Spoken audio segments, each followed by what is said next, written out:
ada rivalitas elit di kepolisian dan juga isu geng Solo yang tidak bisa kita nafikan.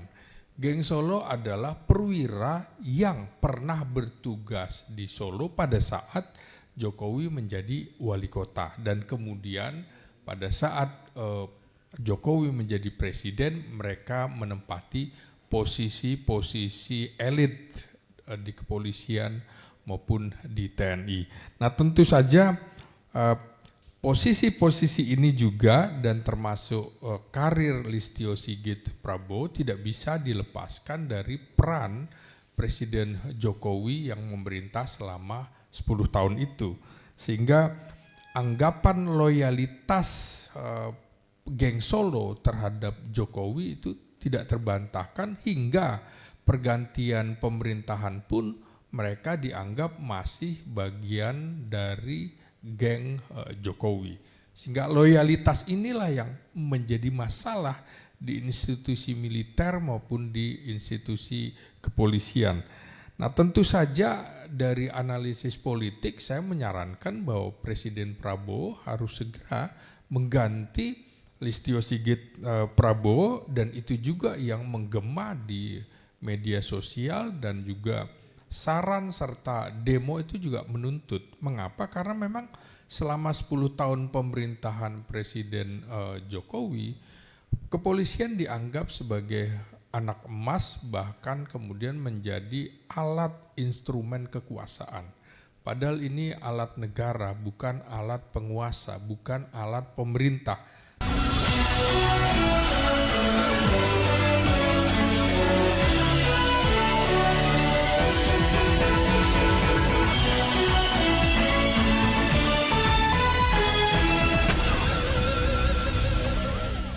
Sekarang ke Bung Ginting, Anda silakan. Anda tadi kan bisa juga Anda mulai masuknya dari soal kerusakan tata kelola pemerintahan, tapi bisa langsung juga konflik elit, dan yang lebih banyak disorot itu saya ingin Anda masuk ke soal polisi juga ya, karena sekarang polisi ini kan lagi banyak disorot sekali.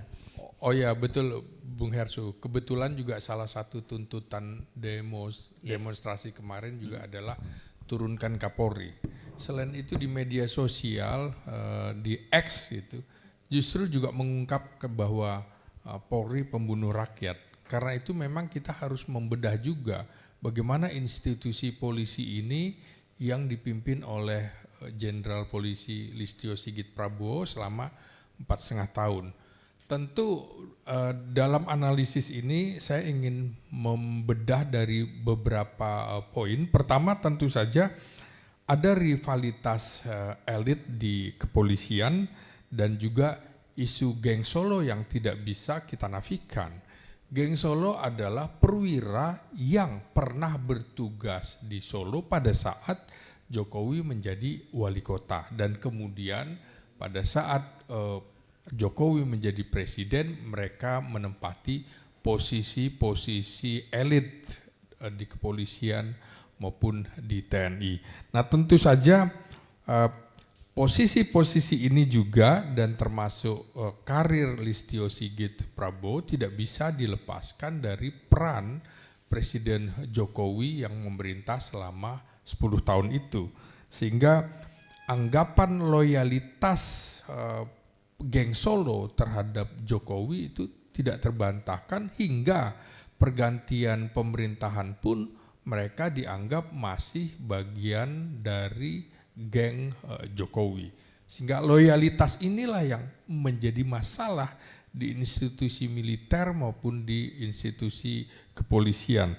Nah, tentu saja dari analisis politik saya menyarankan bahwa Presiden Prabowo harus segera mengganti Listio Sigit Prabowo, dan itu juga yang menggema di media sosial dan juga saran serta demo itu juga menuntut. Mengapa? Karena memang selama 10 tahun pemerintahan Presiden Jokowi, kepolisian dianggap sebagai anak emas, bahkan kemudian menjadi alat instrumen kekuasaan.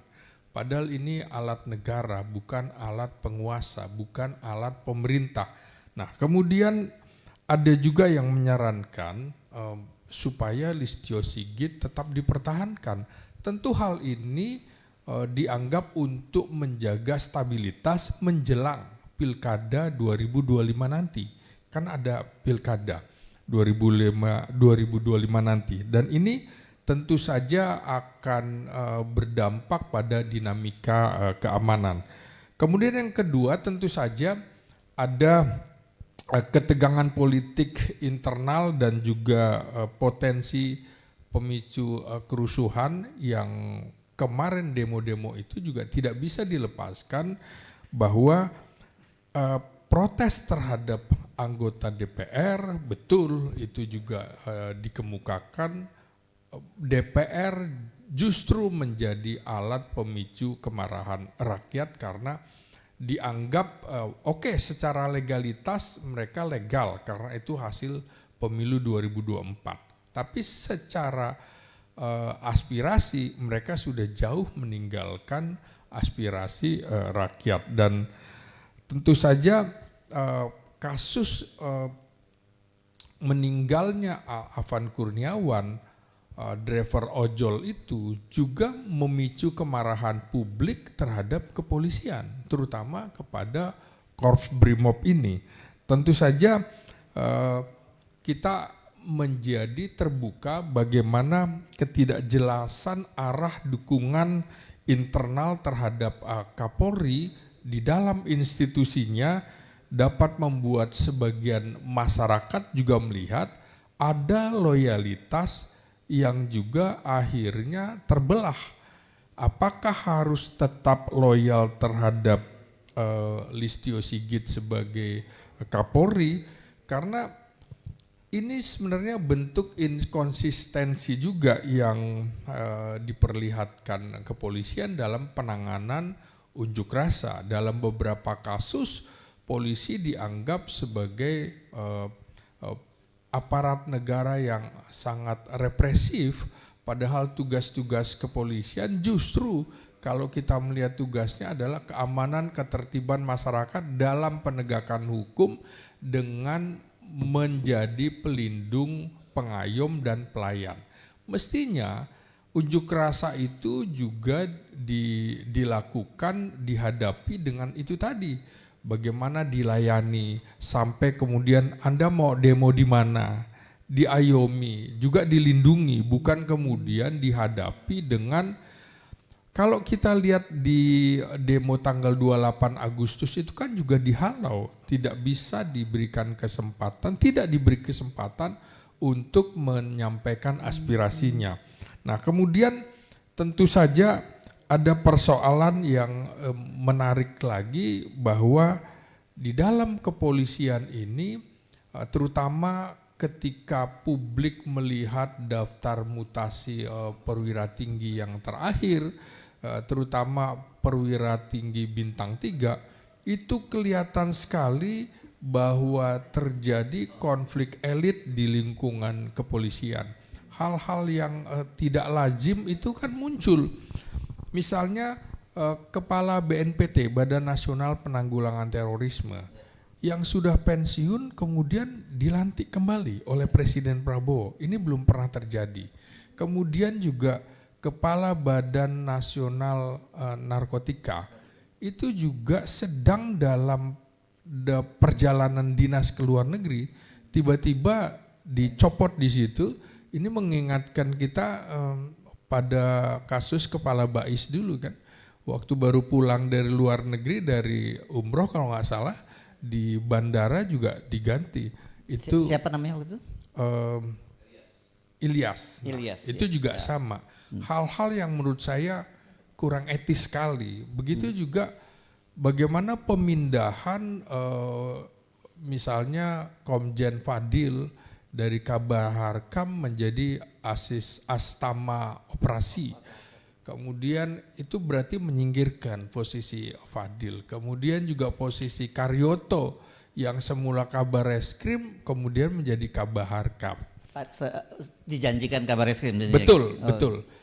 Nah, ini kita juga bisa lihat bagaimana konflik itu terjadi di daerah-daerah. Daerah-daerah yang bergolak itu justru diindikasikan Kapoldanya adalah Kapolda yang dekat dengan Listio Sigit Prabowo. Itu kan menarik. Kemudian mengapa polda-polda yang lain justru tidak terjadi kerusuhan seperti itu? Apakah memang ada indikasi sengaja dilakukan hal seperti itu? Juga misalnya bagaimana dalam kasus ini, di dalam kasus yang kode etik kemarin memutuskan Kompol Kosmas Kajugea itu dipecat, menurut saya juga menjadi menarik mengapa kemudian hanya komandan batalion itu yang dikorbankan. Padahal BRIMOB sebagai paramiliter biasanya dalam peristiwa militer itu 2 tingkat di atas harus bertanggung jawab. Berarti komandan resimennya juga harus bertanggung jawab. Di atas komandan resimen di istilah kepolisian PAS gitu, komandan pasukan BRIMOB bintang 1 itu juga harusnya diminta pertanggungjawaban. Nah, karena kasus ini juga melibatkan banyak di daerah, terutama hampir saja terjadi konflik yang besar di Palembang, Bung Hersu, ketika seorang prajurit dengan kavaleri itu ya. Iya, batalion kavaleri, dia itu kan sedang membonceng saudaranya yang difabel begitu ya, dari SPBU. Ya kemudian makan minum gitu, tiba-tiba ditangkap begitu saja, dipiting lehernya, dituding sebagai perusuh begitu ya. Dan itu langsung disebar kemana-mana. Berarti memang ada upaya pengalihan isu menuding TNI sebagai provokator. Kan dalam kasus itu kalau tidak dicegah segera, Bung, ini dalam beberapa kasus saya kebetulan terlibat dalam liputan-liputan konflik ya, seperti di Kalimantan dulu, ingat nggak penyerbuan dari satuan kavaleri masuk ke BRIMOB segala macam, itu kalau nggak dicegah seperti apa. Begitu juga kasus yang terjadi di Kuitang ketika mayor infanteri dari Bais TNI itu kemudian langsung ditangkap begitu ya, ditangkap kemudian kartu anggotanya disebarluaskan. Saya pikir ini sama-sama aparat negara begitu. Ya namanya intelijen ya pasti pakaiannya bukan pakaian dinas dan dia harus lekat di situ. Dan saya catat itu banyak sekali. Di Cikeas, kemudian di Ternate, terus di Manado, di Sumatera Utara.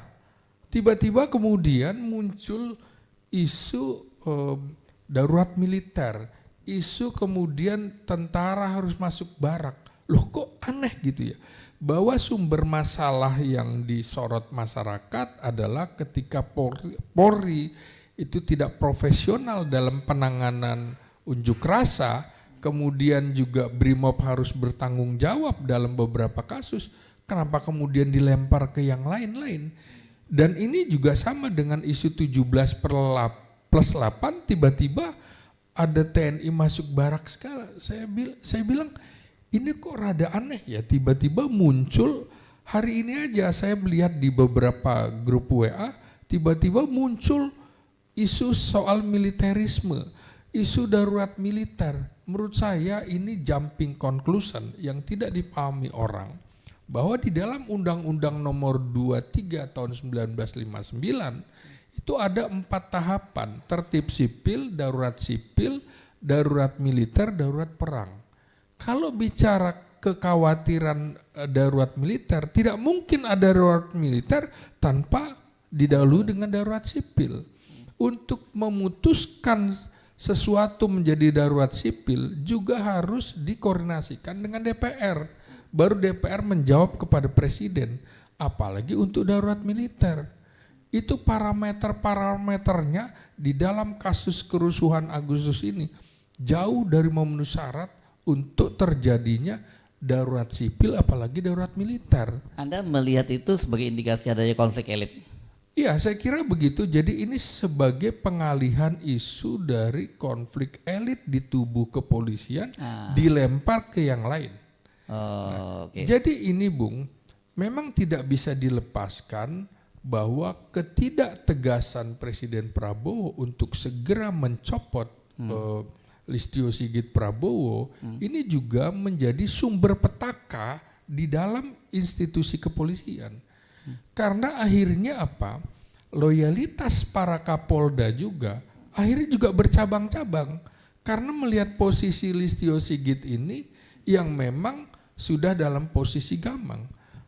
Bung Hersu, hari ini dan hari kemarin, beberapa hari ini, kita sudah dapat di WA bagaimana publik menyiarkan kekayaan-kekayaan para jenderal bintang 3 itu.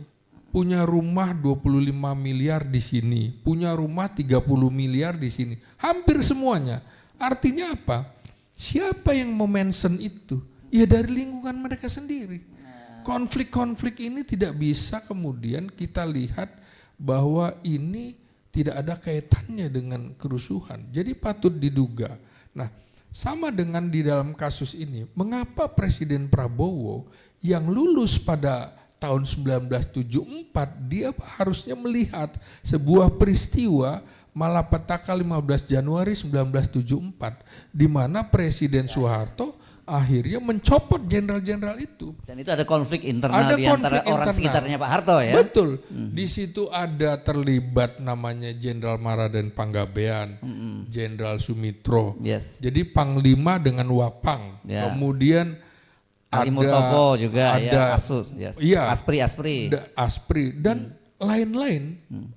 Saya hitung ada sekitar 10 jenderal akhirnya harus dinonjobkan. Bahkan mereka akhirnya tahu diri seperti Jenderal Sumitro, lebih baik saya mengundurkan diri aja Pak. Artinya mengapa sih Prabowo tidak belajar dari konflik-konflik elit yang melibatkan institusi bersenjata? Nah, kita kembali lagi di dalam rivalitas di lingkungan kepolisian itu, sampai sekarang akhirnya terpecah juga. Yang tadinya loyalitas angkatan 91 ke Listio Sigit, sekarang udah pecah belah kan begitu. Juga kemudian sudah ada manuver-manuver, ya tentu saja karena ini operasi intelijen, tidak bisa semuanya mengungkap satu persatu. Tapi mungkin karena saya banyak mengamati masalah polisi dan militer, saya menerima input-input itu entah dari mana begitu ya. Tentu saya filter. Ya tentu kemudian kita harus lihat satu persatu. Mengapa ini menjadi Wakapolri? Mengapa ini menjadi Kabareskrim? Mengapa ini menjadi Irwasum dan lain-lain? Saya kira Presiden Prabowo juga harus tahu di dalam kasus ini Kapolri harus bertanggung jawab. Kemudian Kaba Intelkam harus bertanggung jawab. Apa kerja intelijen keamanan ketertiban masyarakat itu? Kaba Harkam juga harus diminta pertanggungjawaban. Begitu juga Komandan Korp Brimopnya harus diminta pertanggungjawaban. Sampai sekarang menurut saya apa yang dikemukakan oleh Presiden Prabowo itu hanya semacam hanya semacam seremonial, karena tidak ada tindak lanjut bagaimana memadamkan konflik itu sendiri. Apinya tidak diselesaikan. Salah satu apinya adalah konflik di dalam tubuh elit kepolisian, dan kemudian isu yang menyudutkan militer itu juga harusnya dipahami. Kalau tidak, Bung Hersu, kalau tidak militer di daerah-daerah tidak menahan diri, misalnya di Ternate, di Manado, di Sumatera Utara, di Sumatera Selatan, kemudian juga di Bogor dan lain-lain, apa yang terjadi? Tentu pihak-pihak yang ingin ada benturan antara TNI dan Polri bertepuk tangan. Dan kita tidak menginginkan itu. Karena itu menurut saya Presiden Prabowo mesti tegas. Salah satu tuntutannya adalah mereformasi total juga kepolisian, di mana pada 1998 dan 99 TNI justru berada di depan melakukan reformasi, walaupun akhirnya reformasi kebablasan juga. Harusnya ya ada hal yang tidak direformasi, malah direformasi. Kemudian polisi di mana? Nggak ada. Sampai sekarang menurut saya, oke lah Panglima TNI, Kepala Staf Angkatan atau Wakil Panglima TNI gagah dengan pangkat bintang 4. Tapi sesungguhnya mereka adalah bukan pemegang anggaran. Hanya kuasa pemegang anggaran, beda dengan Kapolri yang langsung memegang anggaran. Dia bisa minta langsung kepada Menteri Keuangan. Sementara Kepala Staf Angkatan dan juga Panglima TNI tidak bisa. Nunggu jatah dari Kemenhan. Nunggu jatah begitu Iya, ya. iya, Nah iya, ini iya. juga menurut saya selama dalam sistem kenegaraan tidak imbang posisi TNI dengan Polri, selama itu juga jangan harapkan konflik di bawah akan terus terjadi. Nah ini menurut saya juga salah satu yang harus dipahami. Konflik itu juga menurut saya tidak bisa dilepaskan di dalam konflik elit pemerintahan. Masing-masing itu tentu saja punya kepentingan yang berbeda-beda. Partai politik pasti berbeda-beda. Nah Prabowo harus diingatkan bahwa Anda jangan terpengaruh, Anda itu hidup dalam lingkungan impulsif, bahwa kabinetnya kompak, bahwa menteri-menterinya bekerja dengan baik, masing-masing punya agenda sendiri-sendiri.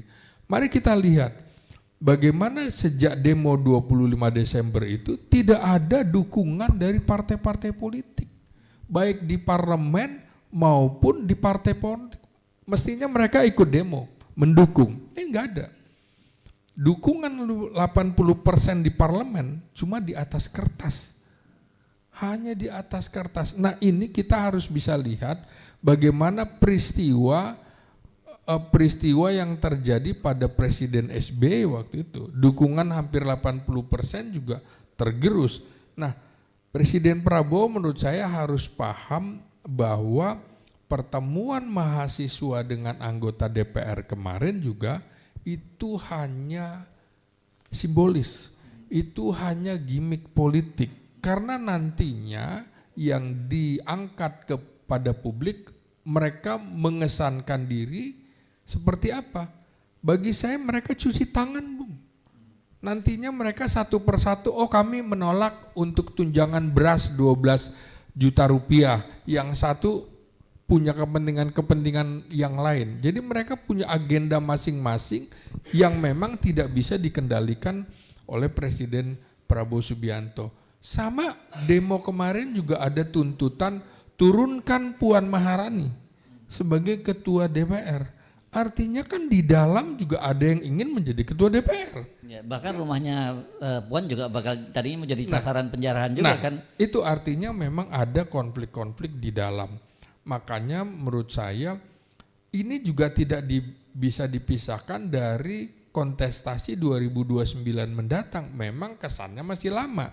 Tapi citra buruk ini mereka tidak ingin. Karena itu memang konflik-konflik ini mesti diurai, termasuk di dalam parlemen.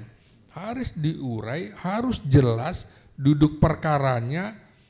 Ini lihat Bung, sejak ada isu bahwa Ahmad Muzani akan menjadi Menteri Dalam Negeri aja, itu kan sudah saya perkirakan. Coba lihat dalam sepekan, 2 pekan ini pasti ada kerusuhan di daerah. Kenapa? Coba siapa yang terkoneksi dengan daerah kalau bukan Menteri Dalam Negeri? Apa iya kemudian permintaan keuangan dari daerah tidak koordinasi dengan Kementerian Dalam Negeri?